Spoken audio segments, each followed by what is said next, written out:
The crash echoed through the glass-walled conference room like an explosion. For a split second, no one breathed. My prototype, 6 months of late nights, 12 redesigns, and 2 maxed-out credit cards worth of materials, lay in jagged pieces across the polished floor. Garbage. Mr. Huxley, our CEO, spat, his face red with rage. This is what you've been wasting company resources on? You're a waste of salary, Michelle. The room went still. The client, Mr. Raymond Carter, founder of one of the largest rehabilitation tech companies in the country, watched silently. His expression was unreadable, his hands folded neatly on the table. Around him, our senior engineers and project leads avoided my eyes, their faces pale. I couldn't move. My mind refused to process the scene. The shattered parts, the adaptive joint frame, the carbon fiber exoskeleton, the delicate mechanical pulleys, all of it represented me. My effort, my belief, my future.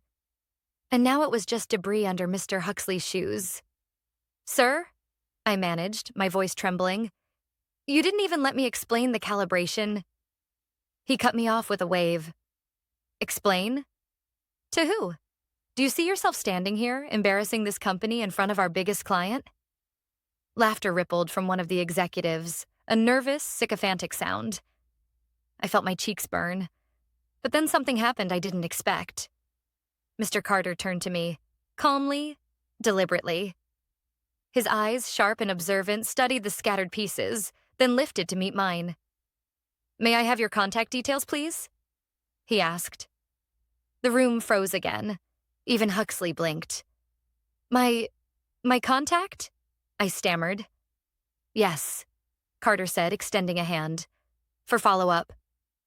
I hesitated only a second before pulling one of my personal cards from my notebook. My hands were shaking. I handed it to him directly, watching as he slipped it into his jacket pocket with quiet precision. Huxley forced a smile. Mr. Carter, don't worry. We'll have a real team start from scratch. Michelle's little experiments don't represent our company's standards. Carter's eyes never left mine. I see, he said evenly. Then I'll be in touch. That was it. He stood, shook hands mechanically with the others, and walked out. The door closed behind him with a soft click that sounded to me like the end of everything. Huxley turned on me instantly. Clean this up, he barked. And Michelle? Take the rest of the day off. HR will schedule your reassignment. I knew what that meant. A demotion, or worse, being quietly pushed out. I knelt down, my throat tightening as I picked up the broken fragments of my work. Each piece cut into my palms, tiny reminders of every hour I'd believed I was building something meaningful. Leave it, Huxley snapped. Maintenance will handle it. These are custom parts, I whispered. He smirked. For a custom failure. Then he walked away. When the room emptied, I stayed on my knees, staring at the mess. For a long time, all I could hear was the faint hum of the AC and the echo of my heartbeat. This wasn't supposed to happen. My design, a fully mechanical mobility assist frame, didn't rely on power or software. It could have worked anywhere. In hospitals, in war zones, in remote clinics without electricity. It could have changed lives. And now it was gone. I sat on the floor until the janitor entered with a broom. You okay, miss? He asked softly. I nodded, even though I wasn't. I gathered the few undamaged pieces into a small box and walked out without looking back. Outside, the city felt louder than usual. Cars blared, people hurried past, and I stood there, invisible among them, clutching the box like it was the only thing keeping me upright. My phone buzzed. I almost ignored it.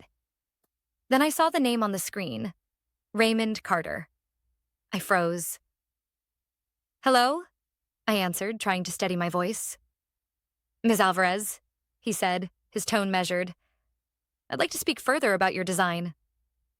Privately, my pulse quickened. I don't understand. Mr. Huxley? Mr. Huxley, he interrupted, made it clear what he values. I'm interested in what you built. I gripped the box tighter. I can't share company property. I'm not asking for schematics. Carter said. Just conversation. I believe your concept has potential. Meet me tomorrow, 10 a.m. at my office. No materials, no designs, just ideas. Before I could reply, the line went dead.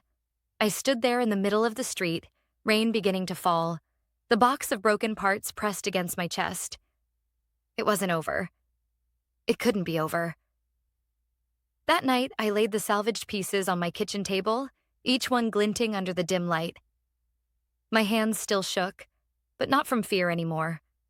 From something sharper. Resolve they had taken my dignity, my recognition, and almost my belief in myself. But not my mind. Not my invention. And if Mr. Huxley thought he could destroy me in front of the world, he was about to learn what I was capable of building in the shadows. The next morning, I woke to the gray light of dawn and the sound of rain tapping softly against my window. I hadn't slept much. Every time I closed my eyes, I saw Mr. Huxley's hand smashing my prototype, the pieces flying in slow motion. Then I'd see Mr. Carter's face, calm, thoughtful, unshaken. I almost convinced myself I'd imagined the call, that someone like Raymond Carter wouldn't really be interested in me, an engineer whose career had just imploded in a single meeting. But at 9:58 a.m., I stood outside his company's headquarters, a sleek glass building on the riverfront, clutching my umbrella and trying not to look like someone whose entire life had just fallen apart. The receptionist smiled politely. "Mr. Carter is expecting you, Ms. Alvarez." 11th floor, when the elevator doors opened, he was already waiting. No assistants, no formalities, just him. "Michelle," he said, offering a hand. "Thank you for coming." His office overlooked the city. It was minimalist, with sketches of prosthetic designs framed along one wall. "I'm not going to waste your time," he began, motioning for me to sit. "Yesterday, I saw something that shouldn't have been dismissed. That prototype. You were onto something. A mechanical solution that doesn't rely on power or electronics. You were thinking globally, not just commercially," I hesitated. "Mr. Carter, the design technically belongs to the company. Anything I built while employed is theirs. Yes," he finished. "I know how these contracts work. I'm not asking for blueprints or proprietary files. I just want to hear what you see when you think about mobility." That question stopped me. Nobody had ever asked it like that before.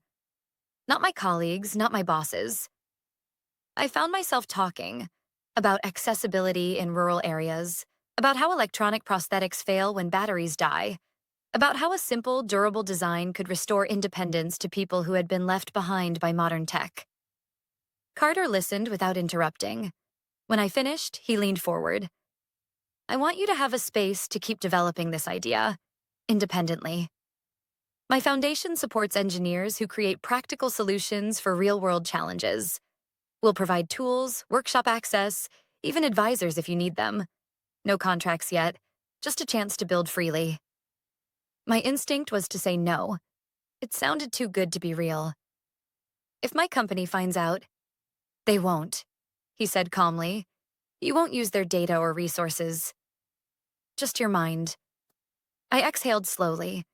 For the first time in months, hope didn't feel impossible. "I'll do it," I said quietly. That evening, I took the metro across town to a small industrial space Carter had arranged, a shared workshop used by independent engineers and fabricators. It wasn't fancy, but the air smelled like metal, resin, and possibility. Over the next 2 weeks, I lived 2 lives. By day, I sat at my corporate desk, assigned to meaningless process reports that no one would ever read. Huxley barely looked at me, but I could sense he was watching, waiting for me to quit. By night, I built.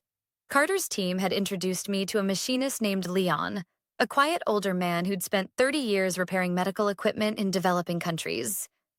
He watched me struggle one night with a stubborn joint mechanism and said, "You're over-engineering it. It needs to survive dust, rain, kids kicking it. Think simpler." That sentence reshaped everything. I stripped the design back to its core, A frame that could be repaired with a wrench and a screwdriver, adjustable without electronics, adaptable to different bodies. Each night I left the workshop exhausted but alive. For the first time since joining Huxley Dynamics, I felt like an engineer again. Then, one Thursday afternoon, I nearly lost everything. I was at my desk when an email popped up from HR, mandatory review meeting. Tomorrow at 10 a.m. My stomach dropped. I opened the message. Vague wording, no agenda, requested presence. But I recognized the timing. Tomorrow was the quarterly review with the board. Huxley had probably decided to make an example of me before the executives. That night, I went to the workshop anyway. Leon looked up as I entered, rain dripping from my coat. Long day? I nodded, tightening my ponytail. Might be my last day at that company. He smiled faintly. Maybe that's not a bad thing. I worked for hours, tuning the adaptive suspension system, adding a dust-sealed joint that clicked perfectly into place. When I stepped back at 2 a.m., covered in grease and fatigue, the prototype stood finished. Functional. Beautiful. It wasn't company property. Every part had been machined from scratch, every measurement recalculated from memory. It was mine. I snapped a few photos, uploaded the specifications to a secure drive, and sat on the floor beside it, listening to the hum of the workshop. Tomorrow, they might fire me. But tonight, I'd rebuilt what they tried to destroy. Before leaving, I sent one short message to Carter. It's ready. He replied instantly. Perfect timing. Bring it tomorrow to the Industry Advancement Forum at 2 p.m. Huxley will be there. My breath caught. Tomorrow, I might lose my job. Or I might finally be seen. Either way, something was about to break again. But this time, it wouldn't be me. The morning of the forum began with silence. No rain, no city noise. Just the low hum of nerves under my skin. I hadn't slept at all. The prototype stood in my living room, gleaming faintly in the early light. Every joint and hinge caught the sun like a promise. At 8:30, I put on my only tailored suit and tied my hair into a low bun. Then I slipped the mechanical frame, my rebuilt design, carefully into its protective case. My hands trembled as I latched it shut. Before heading to the forum, I still had one obligation left. The HR meeting at Huxley Dynamics. The office was too quiet when I arrived. People avoided my eyes, as if they already knew what was coming. The receptionist gave a rehearsed smile. They're waiting for you in conference room B. Inside, Mr. Huxley sat at the head of the table with 2 HR representatives. The mood was formal, almost sterile. Michelle. Huxley began smoothly, as if yesterday's humiliation had never happened. We've reviewed your recent performance and decided that your current role doesn't align with company priorities. We're offering you a reassignment with reduced scope, or a separation package. I stared at him. You're demoting me? He gave a sympathetic half smile. I'm offering you stability. After what happened, some might say I'm being generous. Something inside me went cold. You mean after you destroyed my work in front of a client? Huxley's expression hardened. You're out of line. That project was unsanctioned, over budget, and fundamentally flawed. I took a slow breath. Then why did the client ask for my contact details? That got him. For just a second, his jaw tightened. Carter doesn't understand the market. His foundation makes donations, not progress. Don't get any ideas, Michelle. You signed a non-compete and confidentiality agreement. You try anything, and I'll make sure your career ends here. I held his gaze. You already tried. He didn't like that. His eyes narrowed. You have until Monday to decide. Reassignment or resignation, I stood. Thank you for the clarity, sir. Then I left. By the time I reached the industry forum at 1:45 p.m., the tension in my chest had built into a solid weight. The event was held in a sprawling convention center near the harbor. Banners lined the entrance. Innovation for global accessibility. Inside, the air buzzed with energy. Booths displaying high-end robotics, exoskeleton prototypes, gleaming prosthetic limbs powered by AI. Everything shimmered with screens and electricity. My mechanical design, by contrast, looked almost humble. Mr. Carter met me near the entrance, wearing the same calm expression as always. "You made it," he said. "I almost didn't. Good thing you did." He smiled faintly. "You're our surprise guest." "What do you mean, our?" "You'll see." He led me through the maze of displays to the main auditorium. At the center stood a small demonstration platform. Engineers, investors, and healthcare leaders filled the seats. On the stage, a host was introducing the afternoon session. When I saw who sat in the front row, my pulse spiked. Mr. Huxley, perfectly composed, chatting with two board members. Carter leaned toward me. "He doesn't know you're presenting. Stay calm." Before I could react, the host's voice boomed. "Our next demonstration is from an independent engineer whose approach to mobility may redefine what accessibility means worldwide. Please welcome Michelle Alvarez." For a moment, I couldn't move. The crowd's polite applause echoed like static. Then I felt Carter's hand on my shoulder. "Go." I stepped onto the stage. My legs felt wooden, but my voice, surprisingly, didn't shake. "Good afternoon," I began. "This design is called the AURA frame.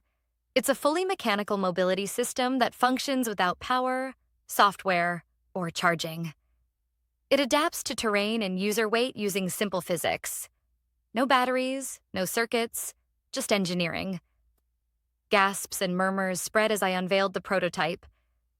The frame unfolded smoothly, the joints adjusting automatically as I demonstrated. I explained the mechanics, the load distribution, the self-locking joints, the sealed bearings designed for dust resistance. "This can be manufactured at 1/3 the cost of electronic models," I said, "and maintained anywhere in the world with a wrench and basic tools." I invited a volunteer from the audience, a man using a cane, to test it. He hesitated, then stood, curiosity overcoming caution. When he placed his hands on the frame and began to walk, the system adjusted instantly to his stride. The audience leaned forward. The man smiled. "It's effortless," he said softly. A ripple of applause spread through the hall. I caught sight of Huxley's face. Shock first, then fury. After the demonstration, questions poured in. Doctors asked about adaptability, investors about patents. I answered each one steadily, explaining that the design was independent, personally developed, and open to collaboration. When the applause finally died down, Carter joined me on stage. "Thank you, Michelle," he said into the mic. "Innovation doesn't always need electricity. It just needs courage." The audience stood, clapping. Cameras flashed. Huxley didn't move. As soon as the session ended, he pushed through the crowd, face pale, eyes burning. "What the hell was that?" he hissed. "Proof," I said quietly, "that you broke the wrong prototype." He looked around. Reporters, cameras, his board members whispering. And for the first time, he looked afraid. 30 minutes later, as I packed up my equipment backstage, my phone rang. "Unknown number," I answered. "Michelle." Huxley's voice was low, desperate. "We need to talk. Please, don't sign anything with Carter. Come back to the office. I'm begging you." I paused, watching the crowd still buzzing outside. It was strange hearing him beg. And in that moment, I realized the power he'd used to control me had never really been his. It had always been mine. The night after the forum, my phone didn't stop buzzing. Messages from former coworkers, LinkedIn requests, emails from journalists, even old university professors who had seen the demonstration online. It was surreal. But between all the noise, one message stood out. From Mr. Huxley, 11:47 p.m. "We need to meet first thing tomorrow. There are serious legal implications for what you did." I read it twice, my stomach tightening. Legal implications. Of course, he wouldn't go down quietly. By morning, the story had spread across multiple tech news outlets. Independent engineer showcases groundbreaking non-electric mobility frame. My name in the headline, my face in the photos, my prototype front and center. They called it a quiet revolution in assistive technology. And behind those articles, I could feel the growing panic inside Huxley Dynamics. At 9 a.m., my former colleague Priya called. "Michelle, are you okay?" "Things are insane here." The board called an emergency meeting. Huxley's losing it. I tried to steady my voice. "Did they say why?" "They're furious. Carter's Foundation contacted them last night, apparently offering partnership talks, but only if you're involved. The board's demanding explanations, and Huxley's spinning stories faster than ever." I sighed. "Let me guess. He's saying the prototype was company property?" "Exactly. But the documentation doesn't match. There's no record of any internal design submission under your name or his. He told people you abandoned the concept months ago." "Of course he did." "Be careful, Michelle. He's dangerous when he feels cornered." By 10:30, my email pinged again. From Board Secretary. Subject: Attendance requested emergency executive session. 12 p.m. Your presence is requested regarding the Aura frame demonstration and intellectual property inquiry. I stared at the screen. They wanted me there. Carter called moments later. "They'll try to intimidate you," he said evenly. "Keep calm. You have the truth and documentation. That's all you need." I took a cab across town to the company headquarters I'd left only days earlier. As the elevator climbed, I felt the same knot in my stomach I used to feel before every review meeting. Except this time, the fear was different. Sharper. Controlled. When the doors opened, 2 security guards escorted me to the executive boardroom. The air inside was heavy. Around the long table sat the board members, the general counsel, and at the far end, Mr. Huxley. His face looked strained, sleepless eyes, forced composure.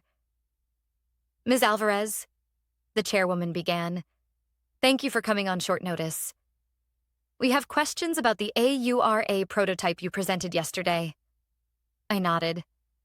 "Of course." Huxley jumped in immediately. "Before we begin, I'd like to clarify that Ms. Alvarez's design work was developed during her employment under company resources.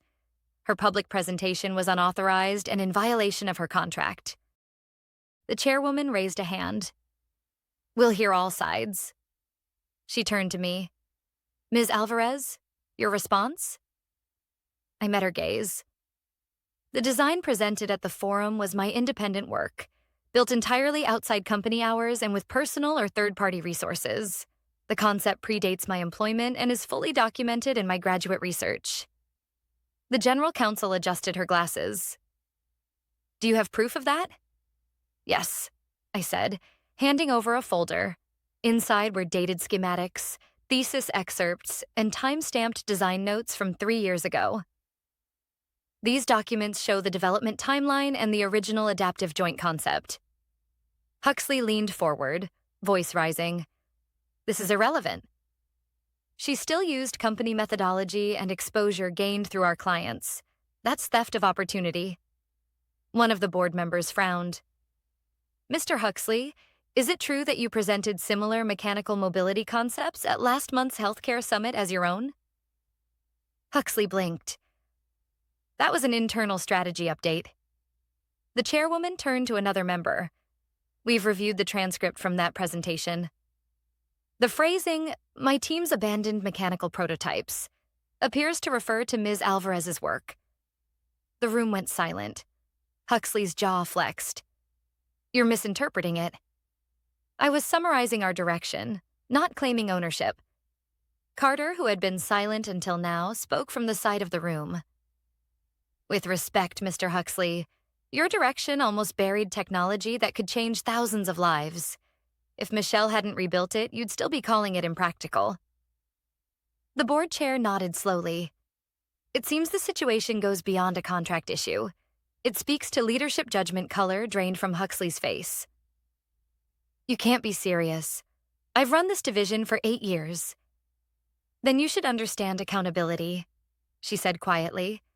Effective immediately, your administrative access is suspended pending a full review. The words hit like a thunderclap. Huxley stood abruptly, knocking his chair back. This is ridiculous. You're taking her side? A junior engineer who went rogue? No one responded. The silence was answer enough. Security escorted him out. He didn't look back.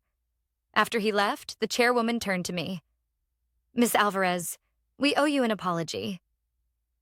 The board recognizes the potential of your design.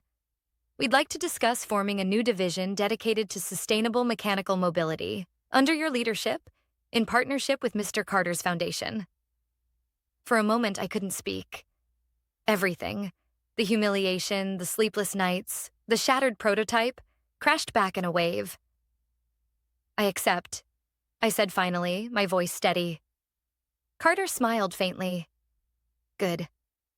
Then let's build something that lasts.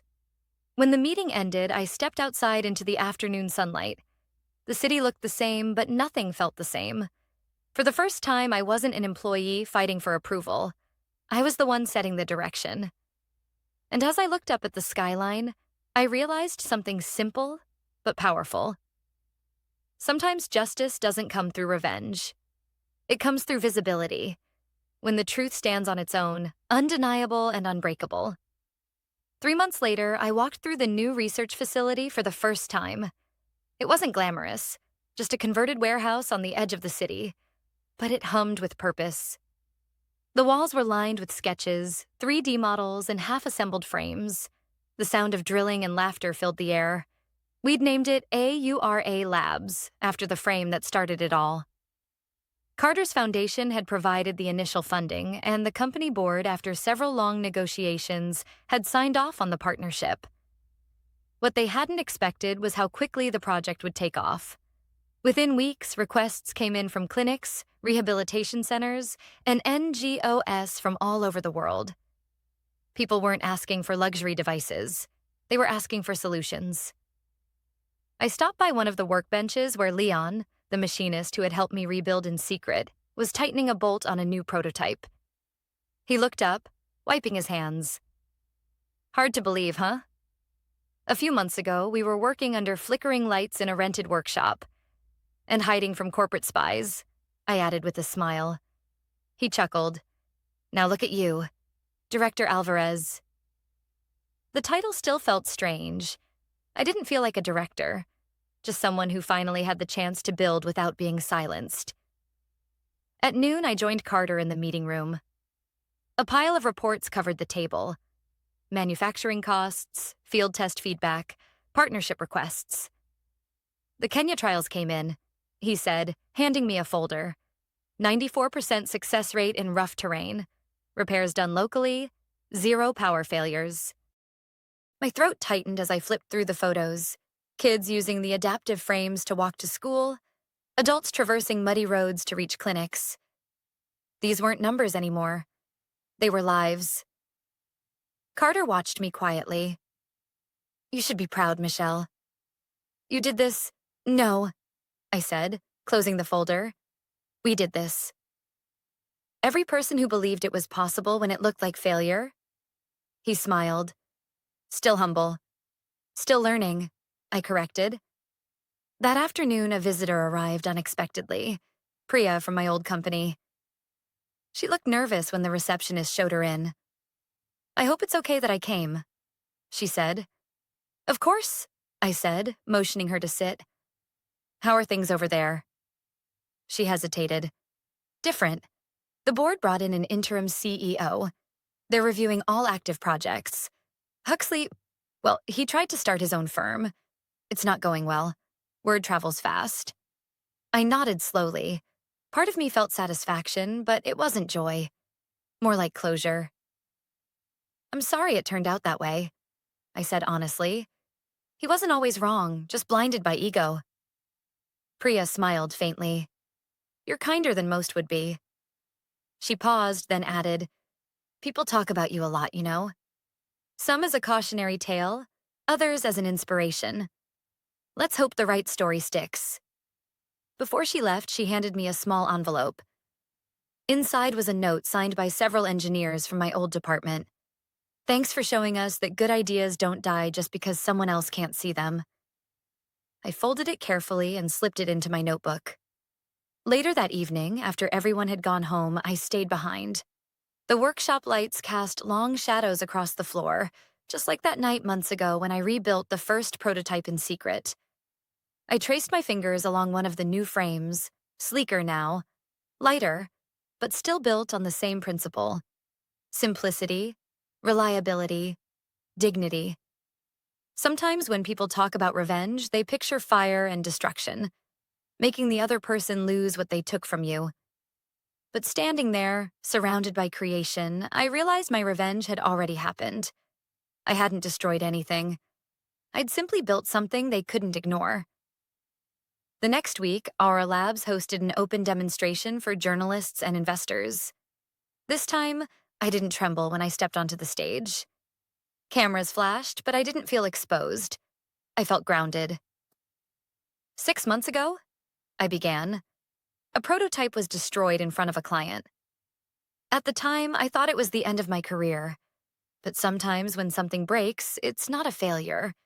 It's a signal to rebuild better. I held up the new model. These devices are now being distributed to clinics in 12 countries. They run without power, without complex parts, and can be repaired by local technicians.